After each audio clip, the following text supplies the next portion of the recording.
Shalom Ubracha, nous poursuivons aujourd'hui avec la 7e Mishnah du 6e Pérek. La Mishnah nous enseigne Shnaim shebatzru et karmem et torgat echad, deux personnes qui ont pressé leur raisin, c'est-à-dire batzru, ils ont cueilli leur raisin et ils ont mis tout le raisin dans le même pressoir. Les torgat echad. Echad maaser vechad shino maaser.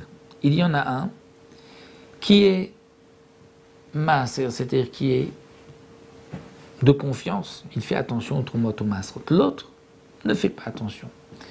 Il ne connaît pas la halachot, il ne sait pas, il ne fait pas attention.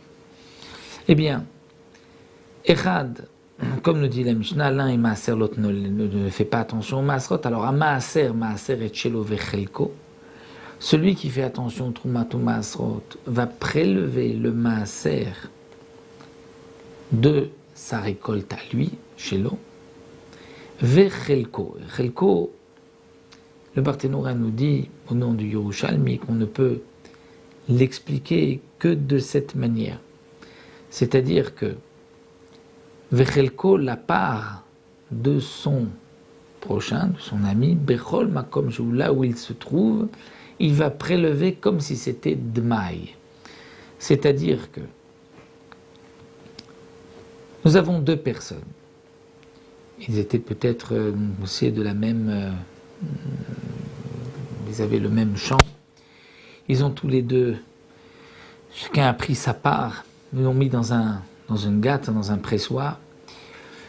Donc celui qui prélève le maaser tout le temps va aussi prélever, mais il ne peut pas prélever sur tout, il va prélever sur sa part. Il ne pourra pas non plus faire confiance à l'autre, parce qu'étant donné que l'autre ne fait pas attention tout le monde maasot, il n'est pas non plus digne de confiance, comme nous l'avons vu, s'il dit j'ai été maaser, on ne le croit pas. Donc que va-t-il faire pour pouvoir consommer de ce vin, prendre de cette récolte? Eh bien lui va prélever de sa part, et sur la part de l'autre, il va aussi prélever, mais comme si c'était d'maï, c'est-à-dire comme nous l'avons vu plus haut, il n'a pas besoin de prélever la trouma gdola, mais il prélèvera tout le reste.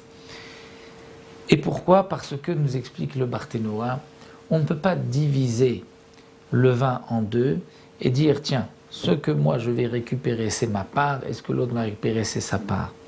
Non, peut-être que, comme le fameux principe en brera, on ne peut pas dire ça c'était à lui, ça c'était à lui, donc peut-être que le Néhéman va lui prendre de l'autre, donc il devra prélever les deux, c'est vrai comme si c'était de maille, afin qu'il n'y ait pas de problème. Donc voici ce que le Tana de la Mishnah nous enseigne. Donc on devra quand même prélever sur la part de l'autre, de notre prochain, mais sous forme de maille, comme nous l'avons vu au début de notre Maseret.